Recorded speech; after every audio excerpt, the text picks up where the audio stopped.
Ambassador Kale stepped into the gleaming halls of the Galactic Council, his worn leather briefcase a stark contrast to the crystalline perfection surrounding him.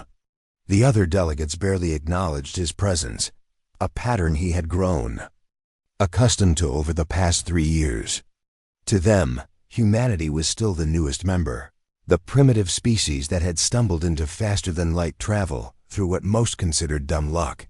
The council chamber stretched before him like a cathedral of stars, its transparent dome revealing the swirling nebulae beyond. Representatives from 47 species occupied their designated platforms, each one a testament to evolutionary paths humanity had never taken. The Veltai with their graceful flowing forms that seemed to dance even while standing still. The massive Garok, whose rock-like hides had evolved over millennia on high-gravity worlds. The ethereal Lumari, beings of pure energy contained within geometric frameworks. Kale took his place at the human platform, the smallest, most recently installed addition to the chamber. Today's session would determine humanity's fate in the galaxy, though none of the other delegates seemed particularly concerned about the outcome. "The motion before us is clear," announced Prime Counselor Vex, her voice carrying the authority of 10,000 years of interstellar governance. Species designation human shows persistent signs of cultural contamination. Their influence on newer council members has become problematic.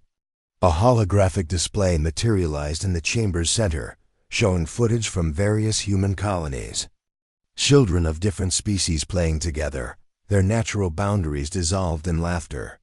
Mixed crews on trading vessels, working with an efficiency that defied traditional hierarchical structures.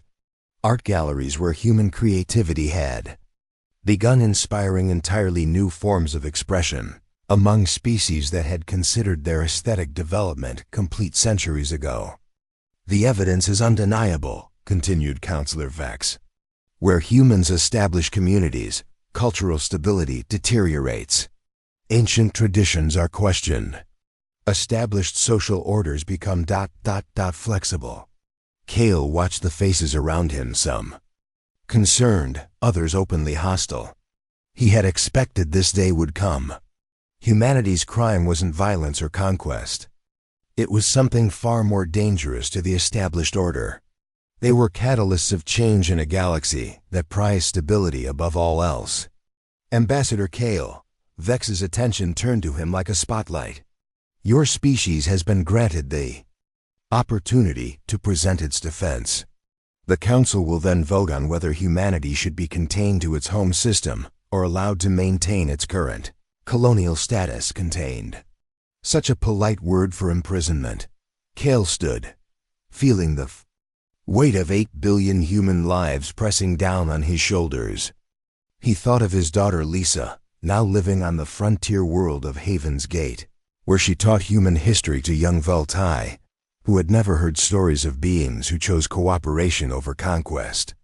He thought of Captain Morgan and her mixed crew, who had just completed the most successful rescue mission in Council history by ignoring protocol and following human intuition instead. Every great bond starts with a single moment of courage. HFY Chronicle Stories is just beginning, and your support matters. If you love emotional sci-fi tales, forbidden connections, and stories that stay with you, hit subscribe. It's free, and it helps us bring more stories from the stars to you. Honored Counselors, Kale began, his voice steady despite the magnitude of the moment. "I stand here not to defend humanity's actions, but to help you understand why you fear them." A ripple of surprise passed through the chamber. No species had ever acknowledged the Council's fear so directly. "You speak of cultural contamination as if it were a disease," Kale continued. "But what you're really afraid of is not infection, it's evolution. The galaxy has been stagnant for millennia, each species locked in its own perfect, unchanging bubble. We humans, we're the ones who pop those bubbles." The silence that followed Kale's words was profound, broken only by the subtle hum of the chamber's atmospheric processors. He could see the discomfort rippling through the assembled delegates' beings who had spent centuries believing their civilizations had reached the pinnacle of development, were now being told they had stagnated. "You misunderstand our concerns, Ambassador," Councillor Thane of the Guruk interjected, his massive form shifting with what might have been irritation. "We have achieved perfect social harmony within our species. Why would we seek to change what has worked for thousands of years?" Kale activated his own holographic display, showing images from his personal files. "Because perfection is death, Councillor Thane. Let me show you what you call contamination and what we call growth." The first image showed a Guruk mining station that had been failing for decades, its ancient protocols unable to adapt to a newly discovered asteroid field with unusual properties. 3 months after a human engineering team arrived at Station Cora 7, productivity increased by 300%. Not because we brought superior technology, but because we asked a simple question: why do we have to mine the same way? We always have. The second image revealed the transformed Station Guruk workers and human engineers, collaborating on completely new extraction methods. Their combined strength and human innovation, creating something neither species could have achieved alone. "The humans taught our people to question," admitted Councillor Thane, though his tone suggested this was not entirely a positive development. "Now our younger generation asks why about everything. Mining protocols, social structures, even our mating rituals. And is that so terrible?" Kale asked gently. The chamber erupted in a cacophony of alien voices. The Veiltai delegate rose gracefully, her translucent form shimmering with agitation. "On my homeworld, human tourists have begun teaching our youth their games. These activities serve no productive purpose, yet our children abandon their studies to engage in this play." Kale smiled, remembering his daughter's reports from her teaching assignment. "Councillor Yara, what you call purposeless play, we call creative problem-solving. Your children aren't abandoning their studies. They're learning to think in ways your educational system never taught them." He switched to another display, showing Veiltai youngsters who had recently graduated from human-influenced schools. Their innovations in biotechnology and energy manipulation far exceeded anything their purely traditional counterparts had achieved. "This is precisely our concern," Prime Councillor Vex interjected. "For 47,000 years, the galaxy has maintained stability through predictable development patterns. Each species contributes its unique strengths while maintaining its essential nature. Humans disrupt this balance." "Because we don't believe in essential nature," Kale replied. "We believe in potential." The Lumari delegate, a being of swirling energy patterns within a crystalline matrix, pulsed with what their species indicated as deep thought. "The humans have introduced concepts our philosophers rejected millennia ago," it said, its voice like wind chimes in a gentle breeze. "Hope for change, belief in individual agency, the idea that suffering can be overcome rather than simply endured. These concepts create unrest." Kale nodded respectfully. "Councillor Zara, your people have achieved a kind of peaceful resignation that many would envy. But is resignation really the highest form of existence? Your artists haven't created anything new in 3,000 years. Your scientists stopped exploring because they believed they had learned all there was to know. And then a human musician sat down with one of your composers."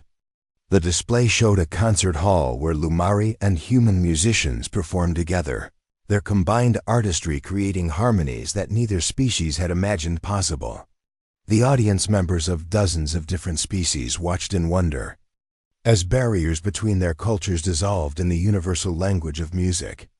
"The result wasn't contamination," Kale continued. "It was renaissance. Your people are creating again, exploring again, hoping again. They're alive in ways they haven't been for millennia. And this terrifies you," he said, addressing the entire Chamber, because if they can change, then maybe you can too. Maybe the perfect societies you've built aren't perfect after all.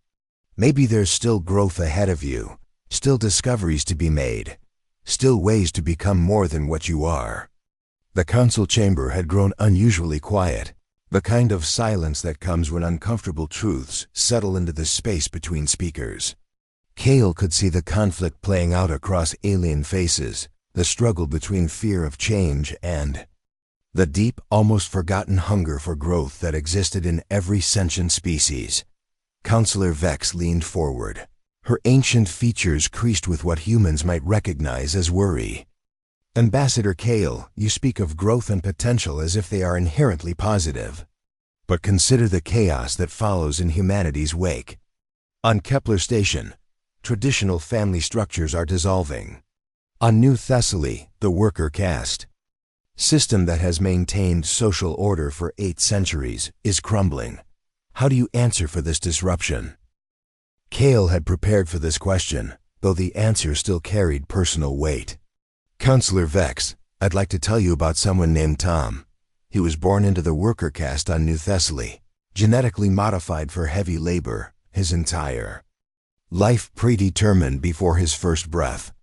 According to Thessalian law, he would work the mines for 80 years and die without ever seeing the surface.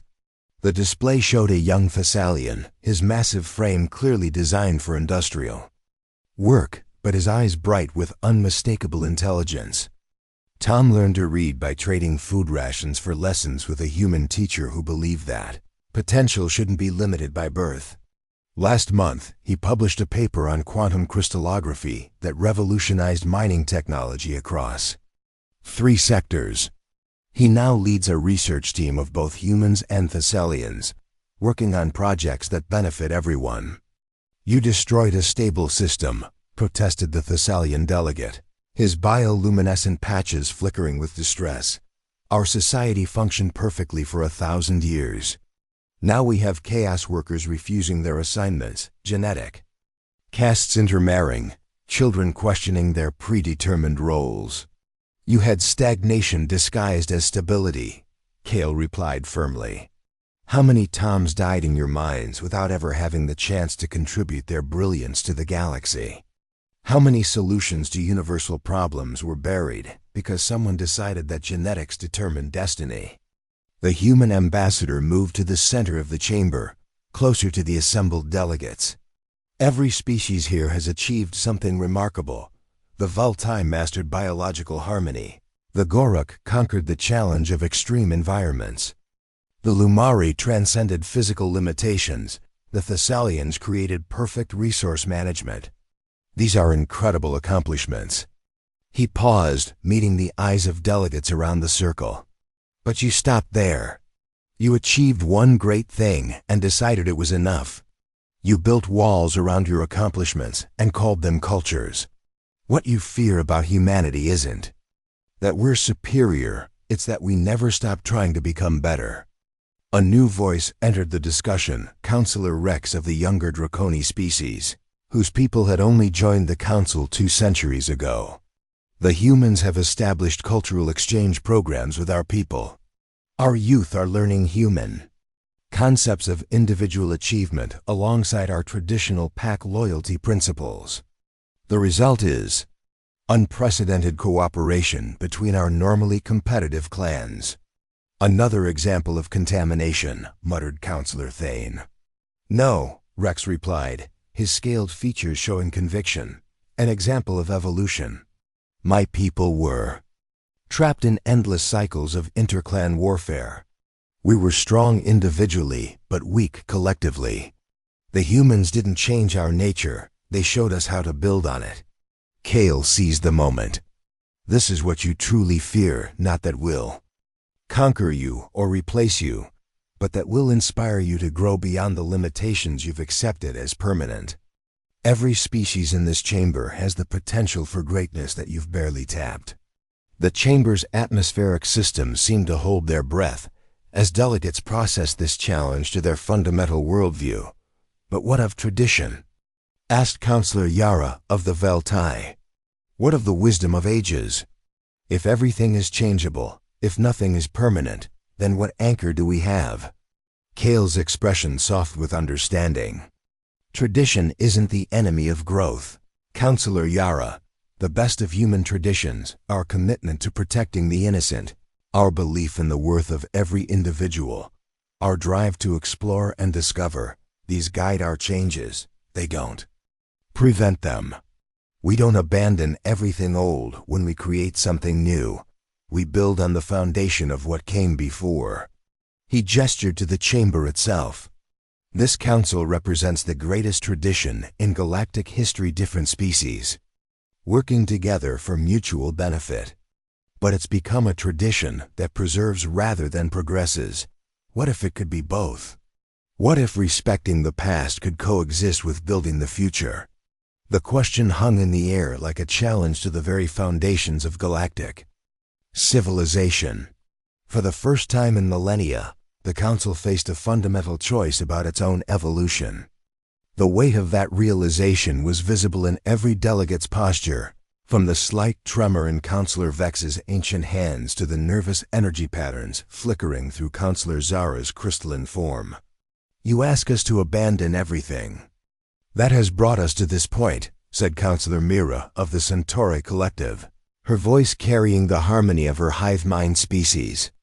Our unity has been our strength for 6,000 years. Human individualism threatens the very bonds that hold our civilization together. Kale nodded respectfully. Counselor Mira, I've had the privilege of working with Centauri Collective members on several projects.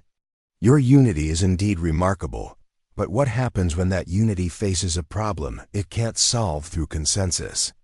The display showed the aftermath of the Proxima crisis 3 years earlier, a massive stellar event that had threatened 6 inhabited systems.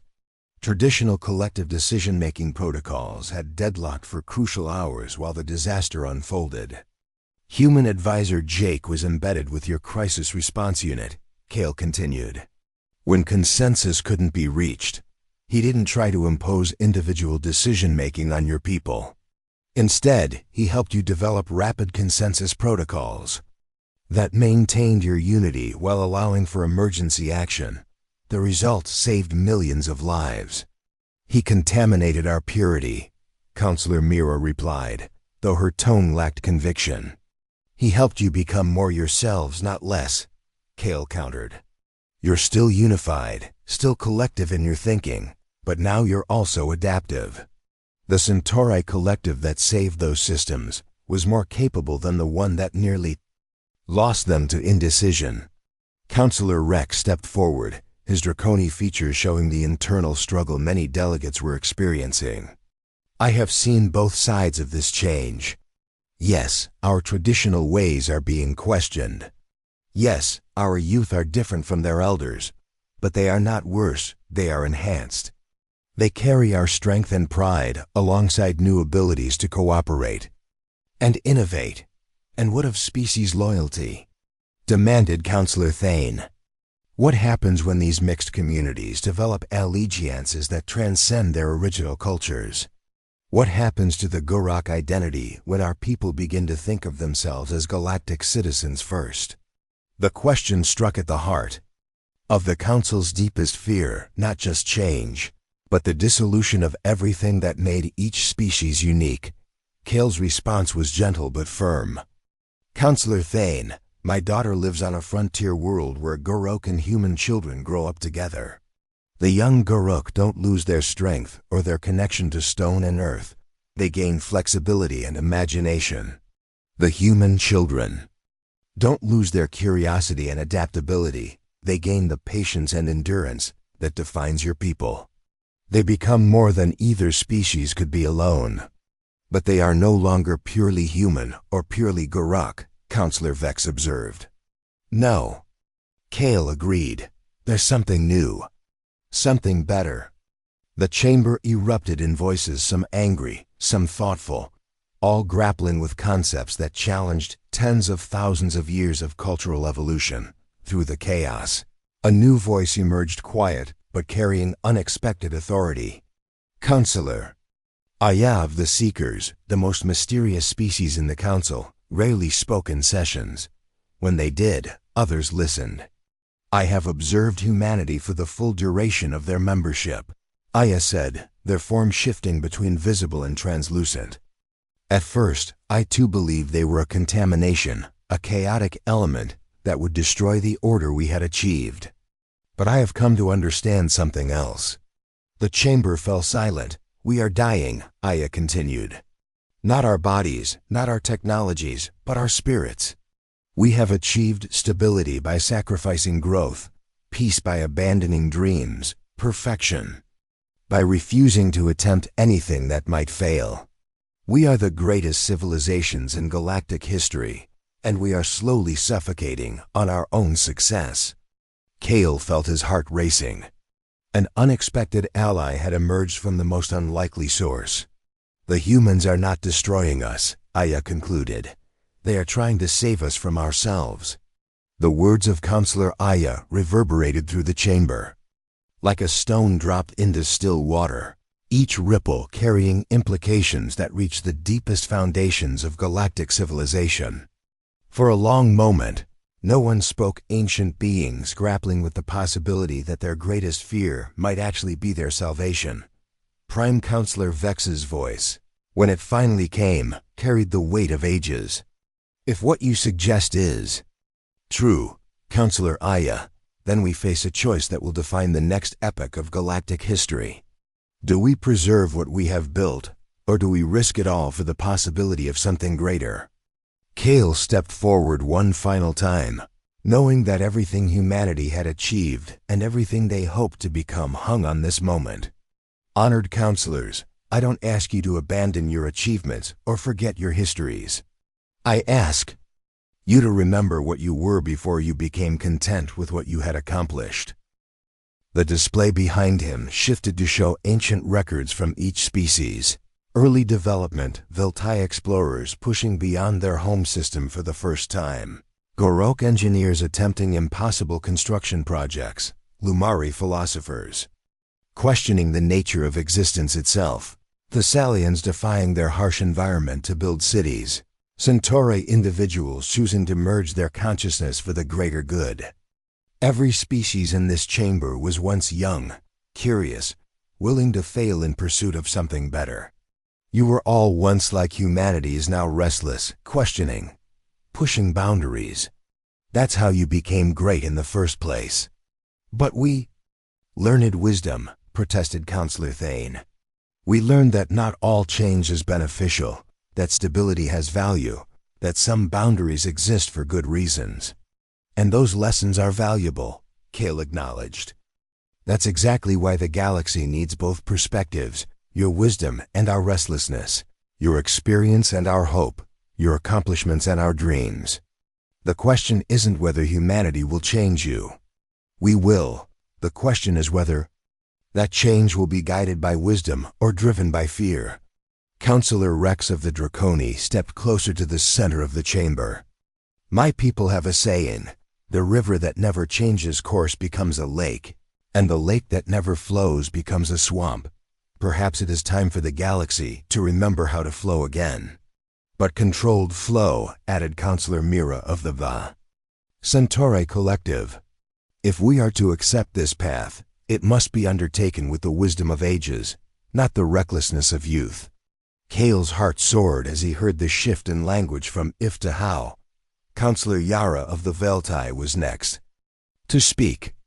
Our youth who have been exposed to human culture. They are not destroying our traditions. They are finding new ways to express them, perhaps ... Perhaps this is not contamination, but cross-pollination. The question before us, said Prime Counselor Vex, her ancient voice carrying new purpose, is not whether to stop human influence that may no longer be possible or even desirable. The question is how to guide this transformation so that we grow without losing ourselves entirely. Counselor Aya shimmered with approval. The humans offer us a gift we had forgotten existed, the possibility of becoming more than we are. In return, we offer them something they lack, the wisdom to grow sustainably, to change without losing direction. Kale nodded gratefully. What we're proposing isn't chaos or abandon, it's partnership. Let your experience guide our enthusiasm. Let our curiosity rekindle your sense of wonder. Let's build a galaxy where tradition and innovation strengthen each other instead of fighting. The vote, when it came, was not the unanimous condemnation Kale had feared. Instead, it was something unprecedented in Council history, a decision to establish the first interspecies cultural development program, with humanity as both participant and catalyst. As the session ended and delegates began to file out, many approached Kale with questions, concerns, and tentative invitations for collaboration. The galaxy that had feared humanity's influence was beginning to embrace it, not as contamination but as evolution. Walking through the corridors toward the communication center where he would share the news with Earth, Kale reflected on the day's events. Humanity had not conquered the galaxy through superior weapons or advanced technology. They had done something far more profound. They had reminded 47 ancient civilizations that growth was still possible, that the future could be different from the past, that the greatest adventures still lay ahead. The Council had feared humanity's culture because they recognized its power not to destroy, but to inspire. And in the end, that inspiration had proven more transformative than any weapon ever could. As he composed his message to Earth, Kale smiled, thinking of his daughter and all the young beings across the galaxy who would grow up in a universe where the impossible was just another challenge to overcome. The greatest chapter in galactic history was about to begin, written by species working together to become more than any of them could achieve alone. The future was uncertain, challenging, and full of risk. It was, in other words, perfectly human. And now, it belonged to everyone.